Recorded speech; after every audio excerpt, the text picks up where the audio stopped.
திரு சூரியபிரகாஷ், 200 சாத்தியமா? 7வது முறையா திமுக ஆட்சி அமைப்பது உறுதிங்கிற நம்பிக்கையை எப்படி பார்க்குறீங்க? கடந்த இத்தனை ஆண்டு திமுக ஆட்சியில் 3.5 வருட ஆட்சியில் வந்து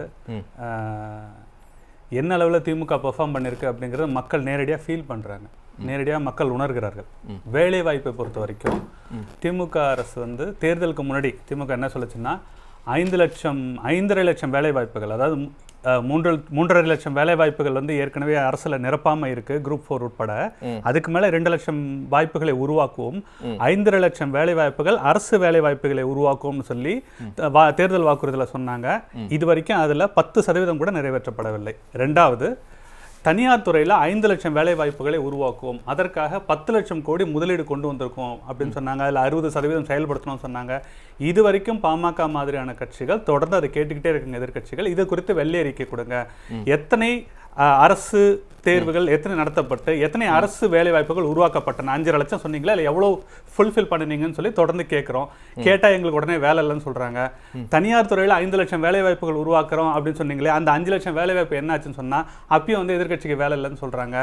10 லட்சம் கோடி முதலீடு வருவீங்களா, அது என்னாச்சுன்னு கேட்டால் அதுக்கும் அதே பதில் தான் சொல்கிறாங்க. தேர்தல் அறிக்கையில் மின்சாரம் வந்து 2 மாதத்துக்கு ஒரு தடவை கணக்கெடுக்கிறதுக்கு பதிலாக மாதம் ஒரு தடவை கணக்கெடுக்கிறேன்னு சொன்னீங்க. அதை பண்ணாமல் மக்களுக்கு 40,000 கோடி ரூபாய் அதிக மின்சார பணம் வசூல் பண்ணியிருக்கீங்களே விலையை உயர்த்தி அப்படின்னு கேட்டால் மின் வாரியம் வந்து கிட்டத்தட்ட 2 லட்சம் கோடி மொத்த கடனை நோக்கி போயிட்டு இருக்கு. தமிழ்நாடு மொத்தமாக வந்து 7.5 லட்சம் கடனில் ஆல்ரெடி இருக்குது, 8 லட்சம் கடனை நோக்கி போயிட்டு இருக்கு. மார்ச் 2025 8 லட்சத்தை தொற்றுன்னு வச்சுங்க. அப்போ இத்தனை லட்சம் கோடி கடனில் போயிட்டு இருக்கு, மின்சார வாரியம் நஷ்டத்தில் போயிட்டு இருக்கு. அது தொடர்பாக மின்சார வாரியத்தை மாநில மின்சார வாரியங்களை லஞ்சம் கொடுத்து அதானி வளைக்கிறார் என்கிற குற்றச்சாட்டு பிடிவாரண்ட்டுக்கு இருக்கக்கூடிய ஒரு நபர் முதல்வரை வந்து ஏன் ரகசியமாக சந்தித்தார், செய்தி மக்கள் தொடர்பு துறை போன்ற துறைகள் வந்து ஏன் அதை வெளிப்படுத்தவில்லை, ஒரு முதலாளி வந்தாரு முதலீடுக்காக வந்தாருன்னு இவங்களாம் சொல்றாங்கல்ல. ஜப்பானுக்கோ ஸ்பெயினுக்கோ லண்டனுக்கோ முதலமைச்சர் போகும்போது, துபாய்க்கோ போகும்போது அதுக்கு முன்னாடியும் பல வாரங்கள் அதை பத்தி பில்டப் பண்றாங்க. போயிட்டு வந்த பிறகு அது அதை கிடைச்சது இதை கிடைச்சதுன்னு பிஹேவ் எண்ணிக்கை இவங்களா அடிச்சு விடுறாங்கல்ல. அப்போ அதானின்ற தொழிலதிபர் வந்தாருன்னா அதையும் முன்கூட்டியே சொல்றாங்க. இல்ல இல்ல அப்படி கேட்கல, நான் என்ன சொல்றேன், நீங்க என்டர் பண்ணலாம் கேட்டேன். எல்லா இடங்கள்லயும் தொழிலதிபர்களை போய் இவர் சந்திக்கும் போதோ இல்ல இவர் வந்து தொழிலதிபர் இவரை வந்து சந்திக்கும் போதோ அதை பற்றி தெளிவான விளம்பரம் செய்யப்பட்டு மக்களிடம் எடுத்து சொல்லப்பட்டு அந்த கூட்டங்கள் நடக்கும் போது அதானி கூட்டம் மட்டும் ஏன் ரகசியமாக இருக்கிறது? இன்னைய வரைக்கும் அது என்ன அஜெண்டா, என்ன டிஸ்கஸ் பண்ணாங்கிறது ஏன் டிஸ்க்ளோஸ் பண்ணல? Why is it a secret? ஏன் அது ஒரு ரகசியமா இருக்குங்கிற கேள்வி இருக்கு. அதோட சேர்த்து மின்கட்டணம் உட்பட அது இன்னொரு முக்கியமான விஷயம் வந்து திமுகவுக்கு சென்ற தேர்தலில் ஒரு பெரிய அளவில் வாக்களித்தவர்கள் அரசு ஊழியர்கள். ஆனால் அரசு ஊழியர்களுக்கும் ஆசிரியர்களுக்கும் திமுக பச்சை துரோகம் செய்துள்ளது. பழைய ஓய்வூதிய திட்டத்தை செயல்படுத்துவோம்னு வாக்குறுதி கொடுத்து திரும்ப திரும்ப நூற்றுக்கணக்கான இடங்களில் முதல்வர் ஸ்டாலின் அவர்களும் இப்போது துணை முதல்வர் உதயநிதி அவர்களும் தேர்தல் பிரச்சாரத்தின் போது திரும்ப திரும்ப சொன்னாங்க, நாங்கள் வந்தால் பழைய ஓய்வூதிய திட்டத்தை கொண்டு வருவோம்னு. ஆனால் வந்து சில மாதங்கள்லேயே பிடிஆர் இருக்கும்போதே அறிவிச்சிட்டாங்க. இப்போ இந்த பழைய ஓய்வூதிய திட்டத்துக்கான கமிஷனை கலைச்சு ரெக்கார்ட்ஸ் பேரோட கொண்டு ஜாயின் பண்ணிட்டாங்க. பழைய ஓய்வூதிய திட்டம் செயல்படுத்தவே முடியாதுங்கிறத திமுக அரசு தெளிவாக வந்து இன்னைக்கு பண்ணிட்டாங்க. அப்போ 12 லட்சம் அரசு ஊழியர்கள் நேரடியாகவும் குறைஞ்சபட்சம் அவங்க குடும்பத்தினர் சேர்த்து ஒரு 40-50 லட்சம் பேர் இருப்பாங்களா, ரிட்டையர் ஆனவங்களை சேர்த்து ஒரு 40-50 லட்சம் மக்களை தெளிவாக ஒரு துரோகம் செய்து ஏமாத்தி இருக்கும்போது அவங்களே எப்படி வாக்களிப்பாங்க நீங்க நம்புறாங்க? இன்னைய வரைக்கும் இவ்வளவு சொல்றீங்கல்ல, அப்புறம் எப்படி 200ங்கிற ஒரு நம்பிக்கையை முதலமைச்சர்ல இருந்து துணை முதலமைச்சர் வரைக்கும் கடந்த ஒரு 3 மாசமா அதை சொல்லிக்கிட்டே இருக்கிறாங்க? எப்படி அந்த கான்ஃபிடன்ஸ் வருது? ஒரு 40-50 ஜெயிச்சிடணும் அப்படிங்கிறதுக்கு ஒரு 200 அவங்க ஒரு பில்டப் கொடுத்து கொண்டு போறாங்க. ஏன்னா அதுக்கு மேல தேர்தல்ங்கிறதே ஒரு நீங்க தொடக்கத்துல சொன்னதுல இருந்து நான் கேட்கிறேன், 3.5 ஆண்டு காலம் இந்த ஆட்சி எப்படி இருக்குன்னு மக்கள் உணர்ந்துட்டாங்கன்னு சொன்னீங்க. ஒரு 6 மாசத்துக்கு முன்னாடி தான் எலெக்ஷன் நடந்தது. 40க்கு 40ன்னு ஒரு பெரு வெற்றியை வந்து திமுக கூட்டணிக்கு கொடுத்தாங்களா இல்லையா? இப்ப நீங்க சொன்ன அத்தனை விஷயங்களையும் பிரச்சாரத்துல மருத்துவர் ராமதாஸ்ல இருந்து மருத்துவர் அன்புமணியில இருந்து பாமக, பாஜக, அதிமுக எல்லாரும் வச்சீங்கல்ல. அப்படி இருந்தும் திமுகவுக்கு இவ்வளவு பெரிய ஆதரவை கொடுக்குறாங்கன்னா என்ன ரீசனா இருக்கு? இல்ல, நடைமுறையில் 2 ஆங்கிள்ஸ் இருக்கு. ஒன்று வந்து அதிமுக வந்து ஒரு சரியான கூட்டணிலாம் இல்லாம மிக ஒரு வலுவில்லாத ஒரு கட்சியாக போனதுனால திமுக வந்து அந்த 40 இடங்களை ஜெயிச்சாங்களே தவிர திமுக தனிப்பட்ட முறையில் இந்த இடத்துலயுமே பாத்தீங்கன்னா நீங்க அப்ப என்ன 21 கூட்டணி வலுவில்லாத கூட்டணி நீங்க அப்படி இல்ல, அதுக்கு செகண்ட் பிளேஸ்க்கு தான் நம்ம வரோம். பிராக்டிகலா அதை பேசுறோம், அவ்வளவுதான். நம்ம வந்து மிகைப்படுத்தலாம் பேசல, இயல்பை பேசிட்டு இருக்கோம். 2021 38% திமுக தனித்து அந்த தேர்தலை வாங்குறாங்க, திமுக தனிப்பட்ட வாக்கு. ஆனா 24 அந்த இடைப்பட்ட வருடங்கள்ல 21 ஜெயிச்ச திமுக தொடர்ந்து சுப்பீரியரா பெர்ஃபார்ம் பண்ணியிருந்தாங்கன்னா, மக்களை திருப்திப்படுத்துற அளவுக்கு இவங்க வேலை செய்திருந்தாங்கன்னா, 24 நடந்த பாராளுமன்ற தேர்தலில் திமுக தனித்து வாங்கின சதவீதம் 27%. 38லேருந்து 11% குறைந்து 27% திமுக வராங்க. அவங்க ஜெயிச்சாங்க நம்பர்ஸ், நான் அதை அக்செப்ட் பண்ணிக்கிறேன். ஆனால் 38% இருந்த கட்சி 27% நோக்கி போகும்போது இதை விட இன்னும் கீழே போகும் அப்படின்னு நாங்கள் சொல்கிறோம். அப்போது நீங்கள் நல்லா பண்ணியிருந்தீங்கன்னா 3 வருஷத்தில் உங்களுக்கு என்ன கான்ஃபிடன்ஸ் வந்துருக்கணும். 3 வருஷமா நம்ம நல்லா கவர்மெண்ட்ஸ் கொடுத்துருக்கோம், மக்கள் நிறைய எங்களுக்கு ஓட்டு போடுவாங்க, எங்கள் கூட இருக்கிறது உங்களுக்கு தான் லாபம், அதனால மிச்ச பேர் வந்து எங்களுக்கான இடத்தை நாங்கள் விட்டு கொடுக்க மாட்டோம், திமுக நின்று இருக்கணும். அப்போ திமுக 38லேருந்து 27%, 11% வந்து இந்த 3 வருஷத்தில் இவங்க வந்து இழந்திருக்காங்க. இன்னும் 2 வருஷத்துல இன்னொரு 10% இழக்க மாட்டாங்கிறது என்ன நிச்சயங்கிறான். அதனால தான் இவங்களுடைய 200ங்கிறதெல்லாம் கண் துடைப்பும் கட்சிக்காரர்களையும் கட்சியோட ஆதரவாளர்களையும் கூட்டணி கட்சியினரையும் ஒரு குஷிப்படுத்தி நம்ம ஜெயிச்சிருவோம்னு ஒரு பொய்யான தோற்றத்தை உண்டாக்கி அதை செல் பண்ண ட்ரை பண்ணிட்டு இருக்காங்களே தவிர 200 இல்ல 100 கூட ரீச் பண்ண போறது இல்ல, 50 கூட ஜெயிக்க மாட்டாங்க. ஒரு சாமானிய பார்வையாளராகவே இருந்து பாருங்களேன், திமுகவுடைய கூட்டணி ஒரு வலுவா இருக்கு, ஒரு நல்ல ஒரு பெர்செப்ஷன் அது கொடுக்குது. அதிமுக தரப்புல இருந்து இந்த கலாய்வுல கலவர ஆய்வுன்னு சொல்றாங்க, அந்த பக்கம் ஒரு பெரிய கூட்டணியா அமைய முடியல. இப்ப உங்க கூட்டணி நீங்களே வந்து இன்னும் பாஜகவோட உறுதியா பயணிக்கிறீங்களா அப்படிங்கிறத இன்னும் உறுதியா சொல்ல முடியல. 2026ல கூட்டணி ஆட்சி அமையும், பாமக அதுல பங்கு பெறும், இப்படிங்கிறதா டாக்டர் அன்புமணியோட ஒரே பதிலா இருக்குது. அதுவும் அந்த இடத்துல ஒரு தெளிவின்மையா இருக்கு. அப்ப ஒரு தெளிவா ஒரு தெளிந்த நீரோடை போல இருக்கக்கூடிய ஒரு விஷயத்தை மக்கள் வந்து நம்புவாங்களா, இல்ல இன்னும் இதுல என்ன முடிவெடுக்க முடியாம இல்ல குழப்பத்தன்மையோட இருக்கு அப்படிங்கிற ஒரு விஷயத்தை மக்கள் நம்பி வருவாங்களா? ஒரு சின்ன உதாரணம், இப்ப நீங்க சொல்ற அதே ஆர்குமெண்ட்டுக்கு வரேன். இன்னும் 1.5 வருஷம் இருக்கு, எந்த கட்சி யார் கூட நிற்பாங்கன்னு கடைசி வரைக்கும் எதுலையும் நிலைப்பாடு கிடையாது, எதுக்கும் வந்து நிரந்தரம் கிடையாது. இங்கே திமுக கூட இருக்க கட்சிகள் திமுக கூட தான் இருக்கணும்னா, அதிமுக கூட இருக்கிற கட்சிகள் இல்லாத கட்சிகளோ அதிமுக கூட சேருமா சேராதங்கிறதுக்கு எந்த நிச்சயமும் யாரும் கிடையாது. ஒரு வாரத்தில் ஒரு நாட்கள்லாம் கூட்டணிகள்லாம் கணக்குகள்லாம் மாறி இருக்கு. என்னோட கேள்வி நான் எங்க வரேன்னா, திமுக தனித்து 21ல் 38% எடுத்த திமுக தன்னோட தனிப்பட்ட பலமாக இன்னைக்கு 27% இருக்க 11% வாக்குகளை இழந்திருக்கிறது. அதையும் தாண்டி திமுக 26 தேர்தலை சந்திக்கிறதுக்குள்ளார பழைய ஓய்வூதிய திட்டத்தில் பல லட்சம் அரசு ஊழியர்களுக்கு துரோகம் செய்ததனால், மின் கட்டணத்தை பல மடங்கு உயர்த்தி சாமானிய மக்களை பாதித்ததனால், வேலை வாய்ப்பே இல்லாம மக்கள் கஷ்டப்படுறாங்கிறதுனால குற்றங்கள் தமிழ்நாட்டில் பெருகி போய் கஞ்சா, அபின், ஹெராயின், மெத்தபெட்டமின் என்னென்ன கணக்கு வழக்கே இல்லாத குற்றங்கள் அதிகமாகி, போதை பழக்கம் அதிகமாகி, யாருமே பாதுகாப்பாக நடமாட முடியாத, காவல்துறையே பாதுகாப்பாக இருக்க முடியாத ஒரு சூழல்ல ஒரு பெண் டிஎஸ்பியை போட்டு அடிக்கிறாங்க நடு ரோட்டில், ஒரு காவலர்கள் 2 பேரும் சேர்ந்து கூட்டம் கூடி அடிக்கிறாங்க. அவங்களை பல பேர் கைது கூட பண்ண முடியல, ஏன்னா அவங்க பிளட் டெஸ்ட்டில் வந்து கஞ்சா வரும்னு சொல்லி அதில் நிறைய கம்ப்ளைண்ட்ஸ்லாம் கூட வந்துச்சு. இப்போ போதைப் பொருள் குற்றத்துக்கு ஒரு ஊக்குவிக்கக்கூடிய சூழலில் சட்டம் ஒழுங்கு கெட்டு போயிருக்க அரசுக்கு மக்கள் எப்படி அவங்க ஓட்டு போடுவாங்கன்னு நினைக்கிறாங்க? 11% குறைஞ்சது, இன்னொரு 10% குறைஞ்சி 15-12% கூட அவங்க வாக்கு வாங்க மாட்டாங்கிறத நாங்க சொல்றோம். ஓகே, சுருக்கமா 2 விருதுகள் இருக்காங்க. 11% குறைஞ்சிச்சுன்றதே ஃபேக்சுவல் கிடையாது. அவர் அதை நம்புறாருன்னா நம்பிட்டு போட்டோம், பிரச்சனை கிடையாது. ஏன்னா நாங்க நின்ன சூரிய சின்னத்துல நின்ன தொகுதிகள் போன வாட்டி எவ்வளோ, இந்த வாட்டி எவ்வளோன்றத பாருங்க. அது 33% வெர்சஸ் 27%, 6% குறைஞ்சிருக்கு. போன வாட்டி 2 தொகுதிகளில் சூரியன் சின்னத்துல நின்னாங்க, விசிகா ஒரு எக்ஸ்ட்ராவும் மொத்தமா சேர்ந்து ஒரு கட்சியோட இல்லங்க. இந்த வாட்டி ஏங்க ஒரு 2 தொகுதி கம்மியா நிக்கறாங்க, 2 தொகுதி கம்மியா நின்னாங்க, அதனால நேச்சுரலா பெர்சன்டேஜ் குறையும். பெர்சன்டேஜ் வந்து 2% தான் குறையணும், 2% தான் குறைய கூடாதுங்க. அது கணக்கே வேற. ஃபர்ஸ்ட் 11 இல்லன்றது நீங்க அடிச்சு விட்டீங்களா? இப்போ நீங்க அடிச்சதான் போய் நான் கேக்குறேன், திமுகவோட வாக்கு என்பது 11% தான். சரிங்க, நீங்க விட்டு கொடுத்தீங்க, நான் தான் கேக்குறேன். இவரு கேள்வி கேக்குறேன், நீங்க மாட்டீங்களா? இருங்க, இப்போ தமிழ் இப்ப நண்பர் மாட்டீங்க. 21 என்ன பண்ணாங்க? சமாளிக்காதீங்க. கேள்வி கேக்குறேன், பதில் சொல்லுங்க. கேள்விக்கு பதில் சொல்லுங்க. உங்க பதில் ஓகே, உங்க பதில் 11% ப்ரூவ் பண்றீங்க. நான் சொல்றேன், திரும்ப ஃபர்ஸ்ட் ப்ரூவ் பண்ணுங்க. 11% சொல்லுகிறேன். 11% ப்ரூவ் பண்ண முடியாம கோல் போஸ்ட் மாத்தாதீங்க. நீங்க 11%. சரி, ஓகே, நான் முடிச்சறேன். முடிய எனக்கு 2 விருதுகள் இருக்காங்க. 11% ஒரு கத்திங்க, ரைட், ஓகே. திமுகவுடைய ஓகே, திமுகவுடைய 11 சொல்லிருங்க சூர்யா. அவர் கேக்குறாரு, சொல்லிருங்க.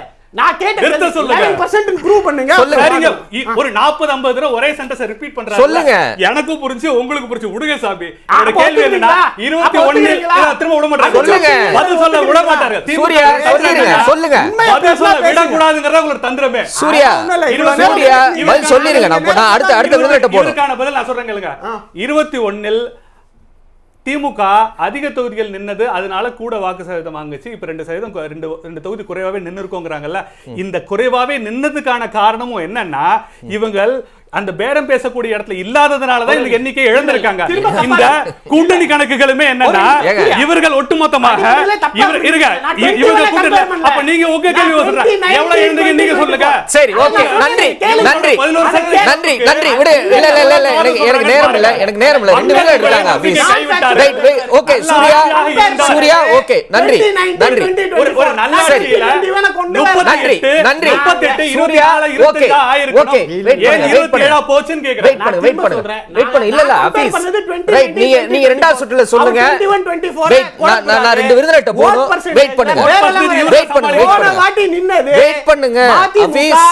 Okay, right. விடுதலை சிறுத்தைகள் சூரிய சின்னத்துல நின்னு நன்றி. இன்னைக்கு அவங்க சின்னத்துல ஜெயிக்க வைக்கிறதுக்கு ஏன் விட்டு கொடுக்க வேண்டிய நிலைமை இப்ப 2 பேரும் அமைதியா இருக்கீங்களா இல்லையா? இல்ல இல்ல அமைதியா இருங்க. இல்ல அமைதியா இருங்க. இல்ல அமைதியா இருங்க. அமைதியா இருங்க. இல்ல இல்ல அமைதியா இருங்க. இல்ல நான் 2 நிமிஷம் கருத்து வாங்கிட்டு வரேன். பொய்ன்னு சூர்யா சொல்றீங்க. நீங்க ரெண்டாவது சுற்றுல சொல்லுங்க. ரெண்டாவது சுற்றுல சொல்லுங்க. வெயிட் பண்ணுங்க சூர்யா. எல்லாமே பொய்யா எப்படிலாம் ஒரு விஷயம் சொல்லலாங்கிற அப்சர்வ் பண்ணும். எப்படின்னா நீட் தேர்வு 2006ஆம் ஆண்டு முதல்ல டிராஃப்ட் ஃபைல் பண்ணப்பட்டு கொண்டு வர போது காங்கிரஸ் ஆட்சியில இல்ல குறுக்க வராதீங்க. இல்ல ஹெல்த் மினிஸ்டர் ராமதாஸ் அப்போ மாட்டிக்கிட்டாரா? ஹெல்த் மினிஸ்டர் ராமதாஸ் அவரு பயங்கர பிரில்லியன்ட் நினைச்சிட்டு அவரே சேம் செட் கோல் போட்டுட்டு இருக்காரு. நீட் டிராஃப்ட் ஃபைல் பண்ணும்போது அன்புமணி அவர்கள் 2009 அந்த அமைச்சரை விட்டு வெளில வர வரைக்கும் அது வந்து மெடிக்கல் டிபார்ட்மெண்ட்டுக்கு மெடிக்கல் ஸ்டடிஸ்க்கு நீட் கிடையாதுன்னு சொல்லி அதை பிளாக் பண்ணவர் அன்புமணி ராமதாஸ். என்னன்னா இவங்க கொண்டு வந்த போது நீட்டை ஆதரிச்சுட்டு அதை எதிர்த்தவர் குற்றச்சாட்டுக்கு போறாங்க. ஓகே, ரெண்டாவது கொஞ்சமாவது நாகரிகத்தை கடைபிடிங்க. சூர்யா கொஞ்சமாவது இல்ல. இப்போ நான் என்ன கேக்குறேன், இவங்க பேசும்போது நான் குறுக்க போனா சரி, இது என்ன ஒரு கேவலமான ஒரு கலாச்சாரம்? கொஞ்சமாவது மரியாதை கொடுக்கல அடுத்தவங்களுக்கு. சரி, அடுத்தவங்க ஸ்பேஸ்னு ஒன்னு கடினமான வார்த்தைகளை பயன்படுத்த வேண்டாம். எனக்கு புரியுது. இல்ல உங்களுடைய ஆதங்கத்தை நான் புரிஞ்சுக்கிறேன். என்னன்னா 10 செகண்டுக்கு ஒருத்தர் குறுக்க கை நீட்டி கத்துறதுங்கிறது அவங்களோட தனி திறமை எல்லாம் இருக்க முடியாது. சரி சூர்யா, பொய்ய மறைக்கிறதுன்னு வெளிப்பாடு. நான் என்ன கேக்குறேன், சப்ஜெக்ட்டுக்கு வந்துடலாம். சொல்லுங்க. பிஜேபி அரசை மட்டும் இல்ல, திமுகவுக்கு ஆதரவா பாமக இருந்த போதும் திமுகவை கடுமையாக விமர்சனம் செய்து அறிக்கைகள் கொடுத்து, அதிமுக ஆதரவாக இருந்த போதும் அதிமுகவை கடுமையாக விமர்சனம் செய்தது பாமக பாட்டாளி மக்கள் கட்சியோட வரலாறே இதுதான். கூட்டணியில இருக்கவங்கனால கூட ஜால்ரா அடிக்கணும்னு இவங்க ஒரு தத்துவத்தை கண்டுபிடிச்சு வச்சிருக்காங்க. அப்படிலாம் பாமகவில் இருக்க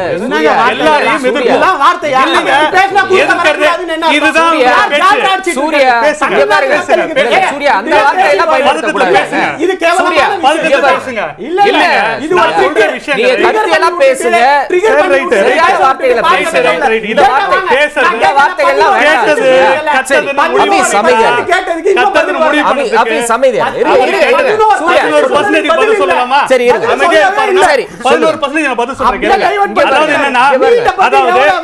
ஒரு கட்சி 200 இடங்கள்ல போட்டியிட்டது, அதனால இவ்வளவு சதவீதம் வாங்குச்சு. கம்மி இடங்கள்ல போட்டியிட்டதுனால குறைவான சதவீதம் வாங்குதுன்னு சொல்றாங்கல்ல.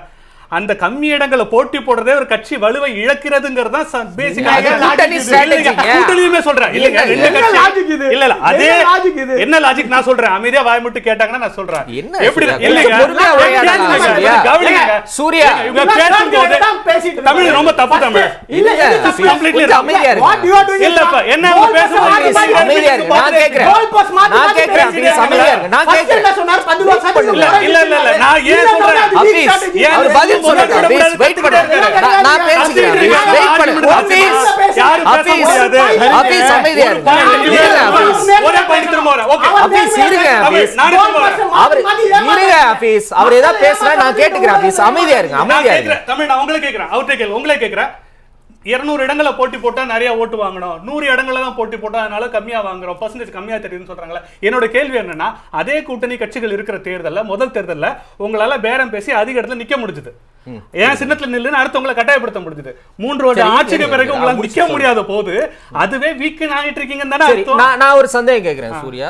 பாமக பாஜகவும் 2019 எவ்வளவு சீட்ல நின்னாங்க, 2026 எவ்வளவு சீட்ல நின்னீங்க? பாஜக விட எவ்வளவு கம்மியா பாமக நின்னுச்சு? பாமக எவ்வளவு குறைஞ்சிருச்சா? அப்போ பாமக கம்மியா வாங்குச்சுன்னா பாமக கம்மியா வாங்குச்சுன்னா இந்த இடத்தை காரணம் காட்டி சண்டை போட மாட்டோம். என்ன சூர்யா லாஜிக்? அந்த பெர்சன்டேஜ் போன முறை 6 பிஜேபி 5 என்னோட நினைவு சரினா இப்ப 22 நீங்க 10 நினைக்கிறேன். அப்ப என்ன சொல்றேன் தமிழ்? அதிக இடத்துல நிக்கிறது பதிலா குறைஞ்ச இடத்துல நிக்கிறோங்கிறது அது ஜஸ்டிஃபிகேஷன் கிடையாது. கூட்டணில நம்மளும் வாக்குகளை கொடுக்கிறோம், நம்மளும் வாக்குகளை வாங்குறோம். அதான் உங்களுக்கு இருக்கும். அதுதான் நானும் சொல்றேன். அப்போ நீங்க பேரம் பேசுற இடம் குறையறதுனால தான் குறைவான இடத்துல நிக்க வேண்டி இருக்குங்கற சொல்றேன். உங்களுக்கு குறைஞ்ச இடத்துல தான் 10 வந்தீங்க. இன்னொன்னு என்ன பண்றாங்க, இடஒதுக்கீடு கேட்டால் 3 வராம தெலுங்கானால வந்து தமிழ் வெறும் 20 நாளில் டேட்டா எடுத்து வெறும் 20-25 நாட்கள்ல 92% பணிகளை முடித்து டிசம்பர் 9ஆம் தேதி ரெக்கார்டை ஃபைல் பண்றாங்க. எல்லா மாநிலங்களும் இடஒதுக்கீடு உள்ஒதுக்கீடு சரியான முறையில் கொடுக்கும்போது 3.5 வருடமாக இவங்க சொன்ன வாக்குறுதி கொடுத்த இடஒதுக்கீடு கொடுக்கவில்லை. இதற்கு முந்தைய விக்கிரவாண்டி இடைத்தேர்தலில் 15% வன்னியர்களுக்கு தருவேன். விக்கிரவாண்டி இடைத்தேர்தல் இதுக்கு முன்னாடி 15% சொன்னாங்க. அதே விக்கிரவாண்டியில அப்படி இல்லைங்க, எல்லா இடைத்தேர்தலையும் ஆளுங்கட்சி தான் ஜெயிக்கிறாங்க. ஆளுங்கட்சிக்கு பொதுவாக 90% சமயங்களில் ஆளுங்கட்சி தான் ஜெயிக்கிறாங்க. அதெல்லாம் ஒரு கணக்கு கிடையாது. அப்படி விக்கிரவாண்டியில் பார்த்தா 225 தொகுதிகளில் இவ்வளோ பண மழைக்கு இடையில 57 பூத்துல பாமக லீடிங், டிஎம்கே விட கூட ஓட்டு. 225 பூத்துல 57 தொகுதியில பாமக லீடிங். இவ்வளவு காசு கொடுத்துமே அதை விடுங்க, அது கூட நம்ம போக தேவையில்லை. கேட்கறது 3.5 வருடமாகியும் இடஒதுக்கீடு கொடுக்காமல் ஏமாற்றக்கூடிய ஒரு கட்சியை கேள்வி கேட்டால் உடனே ஜாதி வெறி தூண்டுறாங்கன்னு சொல்றாங்க. இடஒதுக்கீட்டை கொடுக்காம ஏன் தாமதிக்கிறீங்கன்னு கேட்கிறோம். மணிமண்டபம் கட்டினா பத்தாது, மக்களுக்கு தேவை மணிமண்டபம், அதுல படம் வைங்க செலவைங்கிறது கிடையாது. ஏன் அந்த மக்கள் உயிரை விட்டாங்க? 21 பேர் கொல்லப்பட்டதும், பல லட்சம் வழக்குகள் வாங்கினதும், பல ஆயிரம் பேர் வாழ்க்கை இழந்து கைகால் எழுந்தது வந்து இடஒதுக்கீடு வேணுங்கிறதுக்காக. அந்த 10.5% நான் கொடுப்பேன், நீங்க தான் சொன்னீங்க. பிப்ரவரி 22ஆம் தேதி இந்த பாஸ் ஆகும்போது 1 வீக்ல காஞ்சிபுரத்தில் முதல்வர் ஸ்டாலின் அவர்கள் தான் சொன்னாரு, நாங்க தான் செயல்படுத்த போறோம் சொன்னாரு. அதை அழித்து ஒழித்ததே அவர் தான். வேலை வாய்ப்பை பத்தி பேச ஒரே ஒரு பாயிண்ட் மட்டும் சொல்லிடுறேன். 5.5 லட்சம் வேலை வாய்ப்புகள் அரசியல் உருவாக்கும்னு சொன்னாங்க. அதுக்கான வெள்ளை அறிக்கை எங்கே? அதே மாதிரி தனியார் துறையில் 10 லட்சம் கோடி முதலீடை கொண்டு வருவோம், 5 லட்சம் இடஒதுக்கீடு கொடுப்போம் சொன்னாங்க. அதுக்கான வெள்ளை அறிக்கை எங்கே? இந்த வேலை வாய்ப்புகள் இல்லாத காரணத்தை மறைப்பதற்காக இந்த வெள்ளை அறிக்கையெல்லாம் கொடுக்காம அவங்க மறைக்கிறாங்கிறதா நம்மளோட குற்றச்சாட்டு. இது திமுக மட்டும் இல்ல, திமுக ஒருவேளை பாமக ஆதரவா இருந்தாலும் இதே குற்றச்சாட்டில் நாங்க வைப்போம், இதே அறிக்கைகளை கொடுப்போம். நன்றி. பிஜேபி நாங்க வான் பண்ற அறிக்கைகளை, பிஜேபி நாங்க நெருக்கடி கொடுக்குற அறிக்கைகளை அவங்க படிக்கவே இல்லாம நாங்க கேட்கவே இல்லைங்கிற மாதிரியான ஒரு தோட்டத்தை உண்டாக்க பார்க்க. நன்றி.